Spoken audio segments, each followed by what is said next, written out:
Fala minha galera, tudo bem com vocês? Professor Pedro Ricciolpo aqui diretamente do SOS História para a nossa terceira e última parte da nossa sequência de aulas sobre a questão árabe-israelense.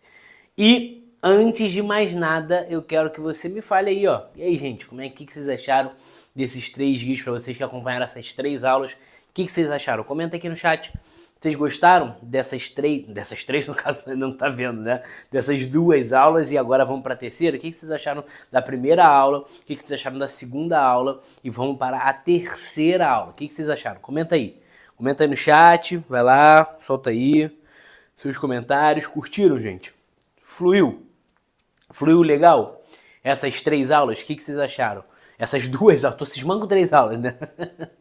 3 aulas só depois, né? Só depois dessa.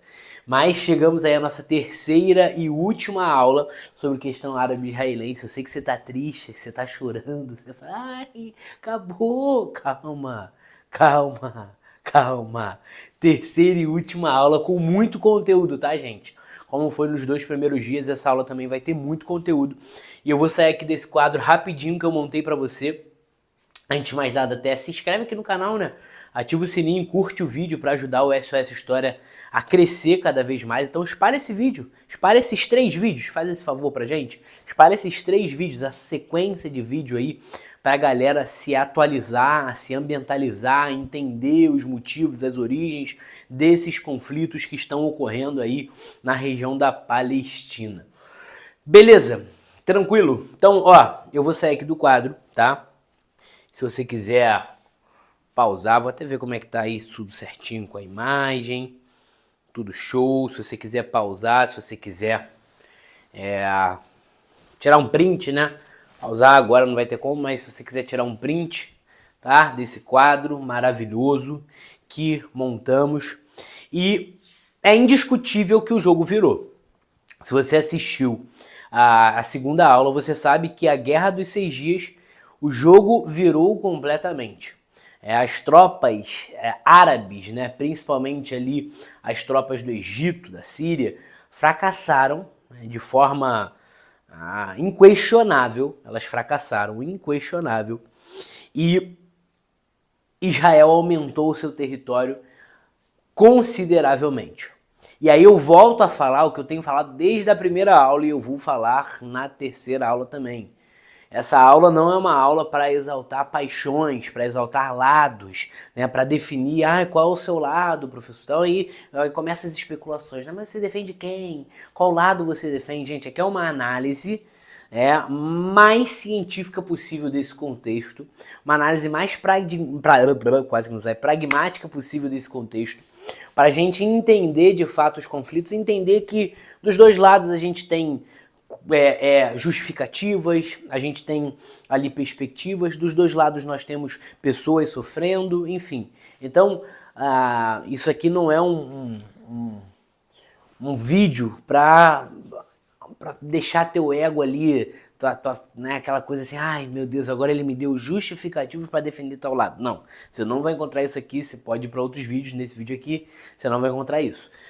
Mas a Guerra dos 6 Dias mudou muito a dinâmica, Israel aumentou muito seu território. Uma coisa que a gente tem que ressaltar, gente, e isso é inquestionável. Desde a formação do Estado de Israel, Israel não tinha necessariamente atacado. Esse é um ponto. E aí, se você perceber, a gente fala sobre a questão árabe-palestina porque se dá com a formação do Estado de Israel a partir de 1948. Mas desde que eu falei para você da formação do Estado de Israel, de todo esse processo e tudo mais, você percebe que existem potências influenciando esses conflitos regionais, inicialmente Inglaterra, posteriormente Estados Unidos num contexto de Guerra Fria, e você percebe que tem muito mais interesses de países árabes propriamente do que dos próprios palestinos. A gente tem Egito, tem Líbano, tem Síria, insatisfeitos ali com o posicionamento de Israel, até porque entendem, a gente tem uma espécie de pan-arabismo, né, de exaltação dos desejos árabes ali na região da Palestina, e entendem que Israel estava favorecendo, estava sendo uma extensão dos interesses de grandes potências ocidentais e não queriam a presença de Israel ali. Então, desde o início da formação de Israel, Israel nunca atacou, mas foi atacado e, consequentemente, responde a esses ataques e aumenta o seu território. Então, eu vou colocar um primeiro mapa aqui com vocês. Gente, vocês vão sentir saudade dos meus mapas, né? Olha aí. Vou colocar o primeiro mapa aqui, que mostra como Israel... Vou pegar aqui o mapa. Como Israel aumentou o seu território, tá? E aí, olha só. Olha esse mapa aí, tá aparecendo aí pra vocês. Isso é em 1946, antigo território palestino, primeiro território, olha só, tudo isso era palestino. Já em 47, a gente tem a divisão, né? Lembra que eu falei na aula passada, né, da divisão ali, formando o Estado de Israel, dentro da região da Palestina, dividindo ali a ONU, tentando dividir que os dois tivessem saída para o mar, fronteira com o Egito, aquilo que a gente falou na segunda aula. Se você não assistiu, é importante que você assista. E olha como o jogo vira em 67, na Guerra dos 6 Dias. Olha o quanto de território Israel vai abraçar a partir de 67. E aí 2011 eu nem preciso te falar, né? 2011 já está bem mais reduzido o território da Palestina, bem mais reduzido. Enfim, e isso obviamente vai causar desconfortos. Então esse é o primeiro mapa, volta para cá. Esse é o primeiro mapa que eu queria te mostrar. E esse mapa ele vai se intensificar principalmente na Guerra dos 6 Dias. Então se você olhou a Guerra dos 6 Dias, ela é uma guerra... Opa, calma aí.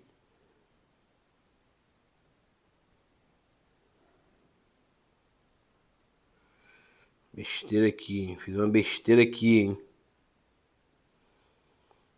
Essa Guerra dos 6 Dias, ela é uma guerra... Voltamos. Que mudou a dinâmica do jogo, né? Ela mudou completamente a estrutura da geopolítica, mudou completamente a estrutura da divisão de território, porque Israel passa a ter um território muito maior. Beleza? E aí o que vai acontecer? Como as forças árabes haviam sido destruídas, envergonhadas, essa é a resposta, assim, não é? As forças árabes foram devastadas. Eu mostrei os números para vocês, né? Olha ali, a gente de 340 aviões, em terra 304 são abatidos por Israel, dos egípcios. Então, assim, como as forças de Israel, árabes são destruídas, devastadas, os árabes organizam um novo ataque. E esse ataque ele é muito emblemático. Por quê? Porque de todos os conflitos que ocorrem na Palestina, Israel vence todos. Mas esse conflito, inicialmente, parece que Israel ia perder. E, de fato, a primeira parte da guerra perde, que é a famosa Guerra do Yom Kippur, em 1973. Pô, Pedro, mas que nome estranho, né? Yom Kippur. O que é o Yom Kippur? Se você tiver uma ligação com religião, com cristianismo, judaísmo, enfim, você sabe que o Yom Kippur é o dia do perdão. E não é só o dia do perdão, gente. Não é assim, eu te perdoo, não. O Yom Kippur é um feriado nacional. É parte da cultura dos judeus, tá? É parte da cultura. Então é um feriado sagrado, beleza? Eu não tenho nem como comparar nenhum feriado, assim. Tipo, eu poderia falar Natal pro Brasil, mas não seria nem perto do que é o Yom Kippur para os judeus. O Yom Kippur é muito mais forte do que o Natal para os judeus, né? É muito mais valorizado do que o Natal aqui. Mas assim, tentando comparar, é como se no período do Natal que as tropas estivessem mais desatentas, houvessem ataques ao Brasil. É basicamente isso que ocorre ali em 6 de outubro de 1973. É um feriado sagrado, é o momento em que as tropas estavam mais desatentas, em que havia uma maior desorganização de fato, estava todo mundo ali focado no feriado e ninguém imaginaria que ocorreria essa violação, né, de uma tradição religiosa, uma tradição cultural dos judeus.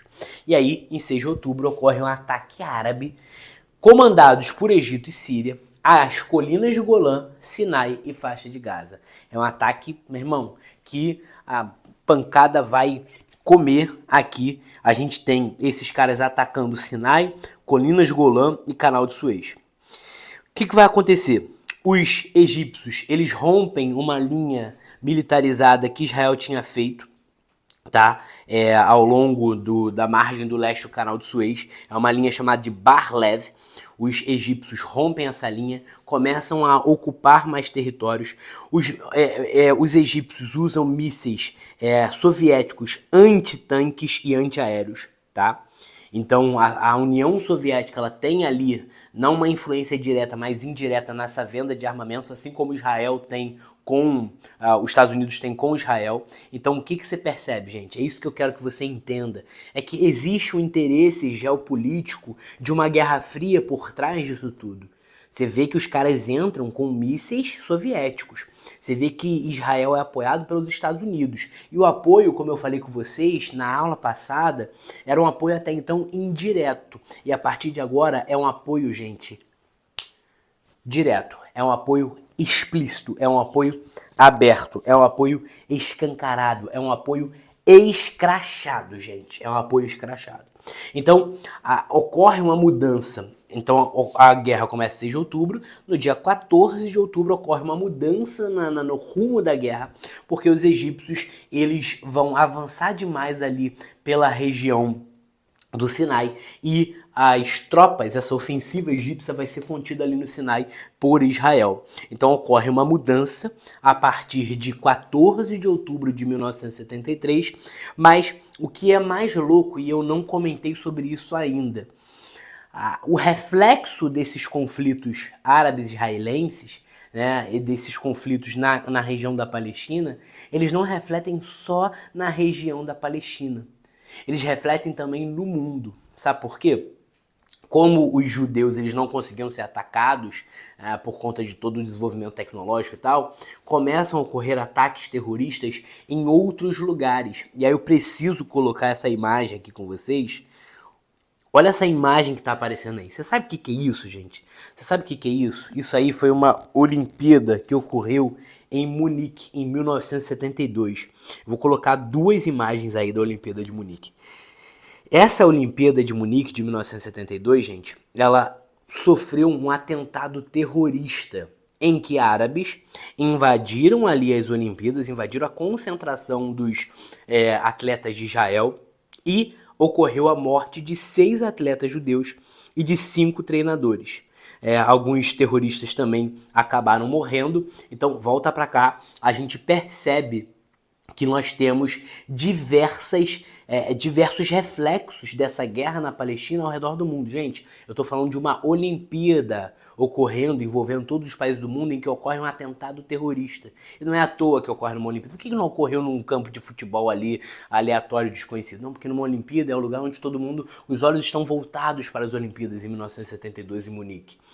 E aí o governo de Munique, inclusive, ele tenta não ser tão autoritário, tão repressivo com os terroristas, porque eles ficaram com medo da comunidade internacional associá-los mais uma vez com o nazismo. Olha só que loucura. Mas no resultado final da Guerra do Yom Kippur, a gente tem uma trégua, os judeus saem vitoriosos dessa guerra, tá? Os judeus saem vitoriosos, principalmente na segunda fase, Israel sai vitorioso, e a gente tem uma trégua em 22 de outubro que vai ser intermediada por Estados Unidos e pela União Soviética. Ou seja, gente, quando Estados Unidos e União Soviética estão intermediando uma guerra, é basicamente o reflexo da interferência da Guerra Fria, que ocorre a partir do final da Segunda Guerra Mundial, a partir de 1945, né? Claro que não é direto, mas Guerra Fria é aquela fase de bipolarização de dois polos, de capitalismo e de comunismo, Estados Unidos e União Soviética, que se estende até a queda do Muro de Berlim, em 1991. Então, a gente tem interferências indiretas de Estados Unidos e União Soviética nesse conflito, intermediando e gerando a trégua. Como é que tá a imagem aí pra vocês? Deixa eu dar uma olhada. Tá tudo ok, gente? Fala aí no chat, o que vocês estão achando até agora? Tá fluindo?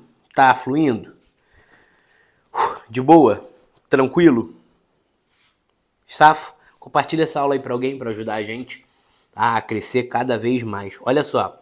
Em números, trabalhando em números, Israel vai ter nesse conflito 2.838 mortos, 8.800 feridos. Os árabes vão ter 8.528 mortos e 19.549 feridos. Só que esse conflito, ele serviu, obviamente, para fortalecer Israel, mas principalmente para começar a se estabelecer alguns acordos. Alguns acordos começam a ser travados e intermediados pelos Estados Unidos, principalmente pelo Harry Kissinger. Oh, meu Deus, quase que não sai. Harry Kissinger, tá? O Harry Kissinger, né? Eu tô Kissinger, não é Kissinger, né? Harry Kissinger. O Kissinger, ele começa a intermediar alguns acordos entre os árabes e Israel. Um dos primeiros acordos é esse acordo aqui, olha só, de 1974, em que basicamente define a desocupação militar egípcio-israelense, beleza? Então, os dois desocupariam militarmente as regiões ali que estavam ocupando após o conflito da Guerra do Yom Kippur. Em maio de 1974, ocorre um acordo sírio-israelense em que Israel saiu do lado oriental do Suez. Lembra que falamos da última aula do canal de Suez? Então, o lado oriental, Israel vai sair, vai abrir mão dessa região por conta desse acordo. Só que aí o que acontece? Olha só. Como os Estados Unidos declararam amplo apoio aberto a Israel, aos judeus, em 1960 foi criado a OPEP, que é a Organização dos Países Exportadores, olha só, exportadores de petróleo. A OPEP vai ser criada em 1960, Organização dos Países Exportadores de Petróleo, mas que na verdade, né, apesar da OPEP ser criada, quem explorava o petróleo na região, quem tinha o controle, era um conjunto de empresas que são chamadas de Sete Irmãs.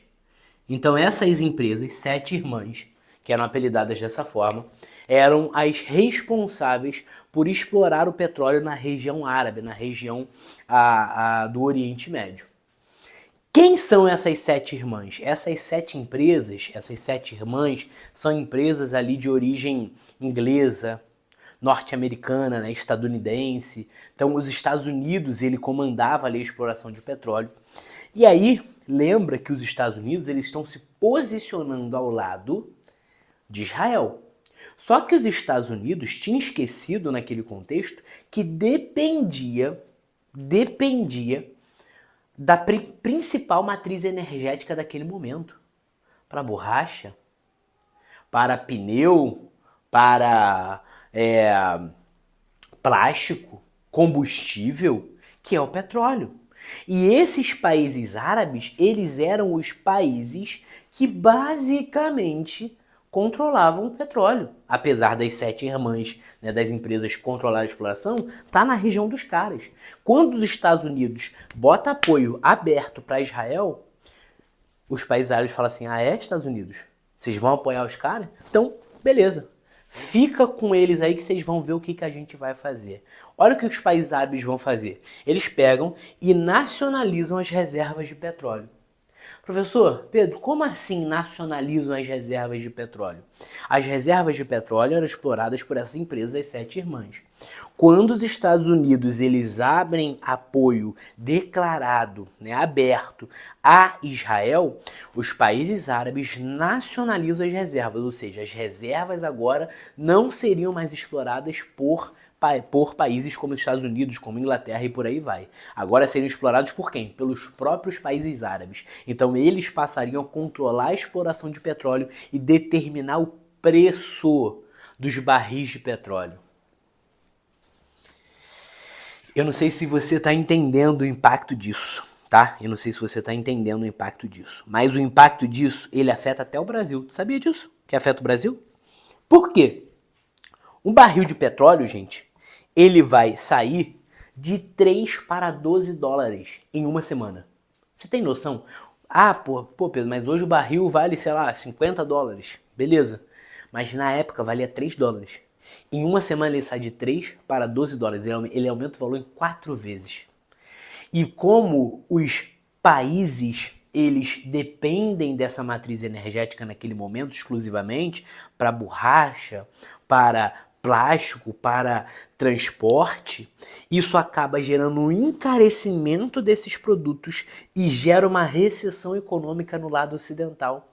Os Estados Unidos são um dos primeiros países que adotam um corte de gastos. Os países europeus começam a estabelecer o corte de gastos absurdo por conta do aumento exorbitante em uma semana dos barris de petróleo. Esses cortes de gastos, inclusive, desestruturam uma política estatal que estava sendo construída naquele momento, conhecida como welfare state, o estado de bem-estar social, em que o Estado ele se responsabiliza por cuidar de alguns setores para a sociedade. Então, a partir de agora, o Estado ele não consegue mais cumprir com esse papel de fornecer alguns serviços básicos. Por quê? Porque o preço do barril de petróleo aumentou. É uma matriz energética que o Ocidente precisa e, consequentemente, pelo Ocidente precisar dessa matriz energética, isso afeta os países do lado ocidental, gerando corte de gastos e afeta o Brasil. Por quê? Porque a partir de 1969, o Brasil está vivendo ali no governo da ditadura civil-militar, do governo de Médici, o famoso milagre econômico, que é aquela fase de crescimento econômico, aquela fase de aumento do PIB. As pessoas das antigas que estão assistindo esse vídeo vão lembrar do milagre econômico. O milagre econômico, a fase de crescimento, Copa do Mundo de 1970, a Copa do Mundo é nossa, Brasil, ame-o ou deixe-o, ninguém segura esse país, esse ufanismo que é causado por esse crescimento econômico exponencial em 69 e 70 é diretamente afetado pela primeira crise do petróleo em 1973. Mas, deixa eu respirar, tá? Bebe uma água aí, vai. Bebe uma água aí que eu tô... Não vou quebrar o raciocínio não, mas só pra tu... Tá metralhadora, né? Calma. Olha só. Em 1973 ocorre, como eu falei, o aumento do preço dos barris e isso, consequentemente, aumenta os juros internacional. Só que o milagre econômico desenvolvido por Médici, ele foi um milagre desenvolvido através de empréstimos internacionais. O Brasil, tô vendo se o som tá tudo ok, o Brasil fez muitos empréstimos, deixa eu olhar se a imagem tá ok. O Brasil fez muitos empréstimos. O Brasil desenvolveu esse crescimento econômico na base de empréstimos. Então o que vai acontecer? Quando o juros internacional aumenta, basicamente isso quebra a economia brasileira, porque o Brasil não tem como pagar o dinheiro que pegou emprestado, porque ficou muito mais caro porque os juros estavam muito mais altos. E aí você sabe que isso vai acarretar em uma inflação galopante no Brasil e uma década de 80 que é horrível, tanto é tão horrível que é chamada de década perdida, a década de 80. Ela é muito afetada por esse reflexo do fim do milagre econômico, desse esgotamento do milagre econômico, causado por isso aqui. Olha só como é... História não é lindo ou não é lindo história? Eu tô falando de árabes, Palestina, e do nada eu chego no Brasil, Médici, milagre econômico, welfare state. Olha só como as coisas se conectam. Isso é emocionante, gente. Pô, história é coisa linda. Quem não gosta é maluco. Desculpa que eu me empolguei agora, hein. Falei que essa sequência de aula seria mais tranquila, mas eu me empolguei, pô. Como é que não gosta disso, meu Deus do céu? Coisa absurda. Pô, eu gosto muito desse negócio, cara. Olha só. Os países árabes nacionalizam, como eu falei, e isso prejudica amplamente, né, os países ocidentais. Agora, a paz é possível? Não sou eu que estou falando, mas os especialistas sobre o conflito palestino, conflito, as questões árabes e israelenses, eles entendem que a paz só seria possível com uma condição. Como a gente alcança a paz aqui? Porque, se você parar para pensar, quem mais... Isso é inquestionável, tá, gente? Eu não estou discutindo. Quem mais ficou prejudicado foram os palestinos. Porque quem está entrando em conflito aqui, Egito, Síria, Jordânia e tal, mas basicamente, né, Egito, Síria, tem território, tem país, tem Estado Nacional. E os palestinos? Como é que ficou o país dos palestinos? Não tem. Então, nesse contexto, Egito e Síria não ficaram tão prejudicados quanto os palestinos. Como é que se resolveria esse problema? Para os especialistas, esse problema se resolveria para a divisão que ocorreu antes da Guerra dos 6 Dias. Lembra que a Guerra dos 6 Dias de Israel aumentou o território? Por conta daquele conflito e tal? Beleza. Então, como é que se traria paz? A melhor saída para os especialistas em geopolítica internacional, em geopolítica desse conflito, é voltar para as fronteiras que foram delimitadas antes da Guerra dos 6 Dias. Quando chega no ano de 1979, a gente vai ter o acordo de Camp David.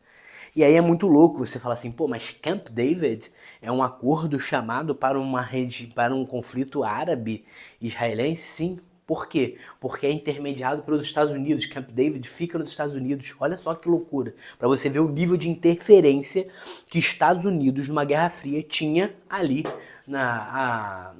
nessa questão palestina, gente. É uma interferência muito grande. Então, o acordo de Camp David é um acordo feito entre Egito e Israel, em que basicamente qual é a ideia do acordo? Israel devolve a península do Sinai que tinha anexado e o Egito proporcionaria paz. Pô, caraca, então sucesso, né? Caraca, Egito vai proporcionar a paz só com Israel devolvendo o Sinai, pô. Israel fala, não, então toma aí a península do Sinai, tá? Toma a península do Sinai. Eu vou colocar, eu sei que você tá confuso. Eu vou colocar um mapa aqui, ó. A península do Sinai. Vê se tá aparecendo para você. É essa parte da península do Sinai que Israel devolveria. O Egito promove a paz e aí você fala assim, pô, volta para cá. Então, deu certo. Né? Deu certo. Sucesso demais esse acordo. Só que não. Por quê? Porque o Anwar Sadat, que era o líder do Egito, lembra do Gamal Abdel, oh meu Deus, Abdel Nasser, que era o líder do Egito, que eu falei na aula passada? Então, ele já tinha saído, né, enfim, e aí o Sadat já tinha assumido numa posição mais pacifista. Só que aí olha o que vai acontecer, cara, ele é assassinado por terroristas egípcios. Por quê? Porque eles falam assim, o quê? Vocês estão negociando com Israel, Israel é inimigo, pô. Não tem negociação não, e o maluco vai ser assassinado. Vai ser morto por conta disso. O que vai acontecer? Vai ser colocado no poder o Hosni Mubarak, provavelmente você já ouviu falar dele, porque ele entra, olha só, ele entra no poder em 1979, ele sai na Primavera Árabe em 2011, gente, em 2011. E aí dentro desse contexto surge o movimento das intifadas. Deixa eu colocar aqui, ó. Olha aí, intifadas, está aparecendo na tela para você. Pedro, o que são as intifadas? As intifadas são revoltas palestinas, árabes, que ocorrem, a primeira ali a partir de 1987, e são revoltas populares. Tá vendo que tem uma criança com uma pedra na mão? É isso. São revoltas que tem ali a participação da juventude árabe, da juventude palestina, e essa juventude árabe, essa juventude palestina vai se voltar contra Israel com paus e pedras, gente. Olha os caras em frente ao tanque aí, com pedra, com pau. Por quê? Porque não tinha outros recursos. E esses caras são incentivados por quem? São incentivados pela Jihad Islâmica, pelo Hamas. Então é um movimento liderado por jovens e que ocorrem várias vezes. Revoltas protagonizadas por jovens, impulsionadas por esses movimentos mais radicais contra Israel, tá? E obviamente que, né, não vai dar em nada, porque é um movimento mais simbólico do que qualquer outra coisa. Lembra da OLP, que eu tinha falado na aula passada, a Organização pela Libertação da Palestina? Então, a OLP tinha um braço armado, você lembra do Fatah, liderado pelo Yasser Arafat? Beleza. A OLP tinha dito que o objetivo deles era acabar com o Estado judeu. Só que eles perceberam o seguinte, não dá para bater de frente com os caras. Por que não dá para bater de frente com os caras? Porque além deles terem muito desenvolvimento tecnológico, terem muita força militar, não dá para bater de frente com eles porque eles têm suporte, amparo, apoio dos Estados Unidos. Então a OLP ela abandona o terrorismo e vai adotar as vias diplomáticas, tentar negociar, tentar conversar. Só que aí, por conta da OLP abandonar esse lado terrorista, surgem alguns dissidentes como o Hamas e o Hezbollah. Então, o Hamas, que tá mais popular do que nunca agora, é um grupo que vai acabar se fixando na região da faixa de Gaza, tá? É um grupo que defende a destruição de Israel, do Estado de Israel, do Estado judeu, e é um grupo que adota o terrorismo e adota movimentos radicais, como nós vimos aí, se você está assistindo esse vídeo agora em 2023, como nós vimos aí ultimamente, porque entendem que se não for assim, eles não conseguem vencer Israel. E quem acaba pagando o pato, quem acaba sofrendo são os civis, porque eles entendem que Israel tem muita força e que bater de frente ali com Israel não tem como. Então eles partem para os atentados terroristas sacrificando a sua própria vida em prol de uma causa, que seria a destruição do Estado de Israel. Então percebe que o Hamas ele ocupa o lugar que era da OLP, que adotou as vias mais democráticas. E aí, junto com o Hamas, surge o Hezbollah. Provavelmente você já ouviu falar do Hezbollah. Mas agora, você sabe qual o contexto que surge o Hezbollah? O Hezbollah ele surgiu no Líbano. Por quê? Porque na década de 80, o Israel tentou uma incursão pelo Líbano. O governo libanês decidiu que nem se meteria no conflito, nem se oporia, porque não tinha como se opor a Israel, porque os caras eram muito fortes. Deixa eu ver se tá tudo aqui com a imagem. Tá tudo safra? Então eles falam assim, ó, cara, não tem nem como a gente bater de frente. E aí surge um grupo xiita, lembra dos xiitas, sunitas, lá da primeira aula? Exatamente. Que é mais radical, mas lembra que eu falei que nem sempre é mais radical, mas nesse caso é mais radical, e que resiste à invasão de Israel no sul do Líbano. E os caras começam a ganhar uma popularidade absurda, né? O Hezbollah, que é esse grupo, e essa resistência, né, ela ocorre na chamada Operação Paz na Galileia. Essa Operação Paz na Galileia vai ser impedida o avanço ali pelo Hezbollah, que se populariza e se transforma num partido político. É um partido hoje considerado um partido de esquerda, que defende ali a divisão de bens, divisão de propriedades, enfim. É um partido mais popular e é um partido político também um pouco mais moderado, por exemplo, que o Hamas. Em 1993, a gente vai ter a Conferência de Oslo, e eu preciso te colocar a imagem aqui, ó, vê aí, ó, da Conferência de Oslo. A Conferência de Oslo, gente, ela basicamente vai reunir o Yitzhak Rabin, que era o ministro de Israel, o Yasser Arafat, do LP, e o Bill Clinton. Olha que imagem emblemática essa imagem está apresentando para vocês aí. Tá? Ela ocorre na Noruega, em 1993. Olha, essa imagem é muito emblemática, né? E aí, qual é o acordo que teria que ser feito? Volta para cá, gente. Qual é o acordo que teria que ser feito? O acordo que teria que ser feito é o seguinte: Israel devolve a faixa de Gaza e a região da Cisjordânia, tá? Israel devolve a faixa de Gaza e a região da Cisjordânia. Em contrapartida, o Yasser Arafat, que era o líder ali do Fatah, ele estabeleceria a paz, faria um acordo de paz. Então eles devolveriam a faixa de Gaza, Cisjordânia, para os palestinos e ocorreria a paz. Além disso, seria criada a famosa ANP, tá? Que é a Autoridade Nacional da Palestina, que seria uma espécie de governo, porque os palestinos não têm governo, né? Então, assim, apesar de ter um governo, né, mais terrorista, mais radical, né, com atos de terrorismo, não tem um governo oficial. Então seria meio que uma espécie de governo oficial, a ANP. Só que o que vai acontecer? O Rabin, que era o ministro de Israel, vai ser assassinado em 1995, se você quiser anotar a data aí. Ele vai ser assassinado. Sabe por quem? por judeus. Olha só, cara. Então, é muito louco isso, porque assim, se você parar pra pensar, aqui o cara foi assassinado, né? O Sadat foi assassinado no Egito por extremistas do Egito. Aqui, o Rabin é assassinado por extremistas de Israel, por judeus ortodoxos que falam, gente, com terrorista a gente não negocia. Os caras matam o Rabin e aquele acordo de Oslo vai ser deixado para lá. Deixam para trás o acordo de Oslo. E aí como é que fica toda essa situação? O acordo de Oslo, que ocorre ali em 1993, ele vai ser anulado, obviamente, anula. E a gente percebe que não existe Estado palestino, não existe território palestino. Porque onde é que os palestinos ficam? Na faixa de Gaza. É uma extensão de território pequena que é controlada por terroristas, pelo Hamas. E aí, a posição de Israel é o seguinte, olha, se vocês querem um governo terrorista, não os palestinos, tá? Não, essa fala não é para os palestinos, mas para os terroristas. Se vocês terroristas querem adotar essa forma de governo, a gente não tem como abrir as fronteiras para vocês, a gente não tem como enviar mantimentos, a gente não tem como deixar livre circulação, porque vocês adotam um governo de alta periculosidade para Israel. Essa é a posição de Israel.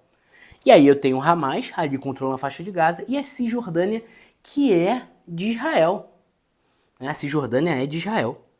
Só que a Cisjordânia, que é de Israel, ela tem a presença do Fatah, que é um grupo mais moderado, né? Que era aquele antigo braço armado da OLP, que adotou vias, né, democráticas, como eu falei.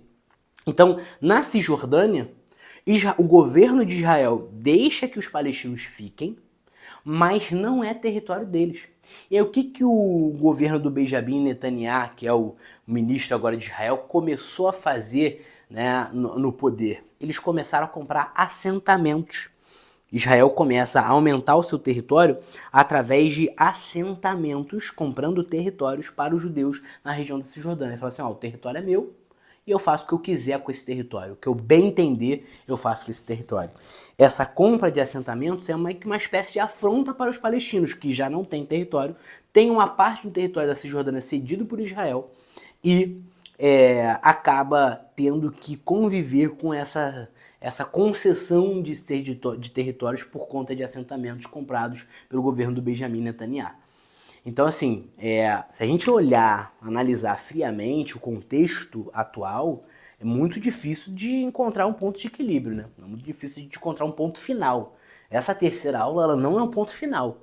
Essa terceira aula é um panorama para você entender o contexto geral e tal da época, mas não é um ponto final, gente. Longe de ser, a gente tá vendo o que tá acontecendo agora. Então, assim, eu espero que eu tenha ajudado bastante. Voltando a falar que os especialistas entendem que para trazer uma estabilidade era voltar à guerra antes da Guerra dos 6 Dias, o cenário que era antes da Guerra dos 6 Dias. Deixa eu ver como é que tá aí a imagem para vocês. Eu espero que eu tenha ajudado bastante vocês nessas 3 aulas. Espero mesmo, tá? Comenta aí no chat o que vocês acharam, gente, das 3 aulas. Curtindo? Agora acabou. Agora pode falar das 3 aulas. Acabou a terceira, agora a gente pode falar. Curtiram, gente? Fala aí. Comenta aqui. O que vocês acharam das 3 aulas? Fluiu? Cansativo, né? Pra mim foi. Falei demais, né? Muito conteúdo. Mas espero que eu tenha ajudado, espero que eu tenha esclarecido muitas ideias e mais uma vez tentando analisar de forma fria, de forma pragmática, objetiva, uma análise mais científica, mais geopolítica de todo esse contexto em que Israel e os palestinos estão envolvidos, enfim, e obviamente que aqui, né, pelo menos nessa história, a gente condena qualquer tipo de ato terrorista ou qualquer tipo de ação autoritária de governos, e o que a gente defende é pelo acordo entre as regiões, enfim, em um ponto final em tudo isso. Ó, não esquece de se inscrever no canal, ativar o sino aqui para saber quando tem vídeo novo. Vou fazer vídeo falando só sobre Hamas, sobre Hezbollah, né, específico sobre isso, tá bem aprofundado também. Então acompanha aí que vai ter muita coisa boa aqui no canal. Tamo junto, tá, minha galera? Obrigado aí por acompanhar nesses 3 dias de aula intensa, densa, com muito conteúdo. Tamo junto. Até uma próxima. Espero que vocês tenham gostado. Valeu, minha galera. Um abraço.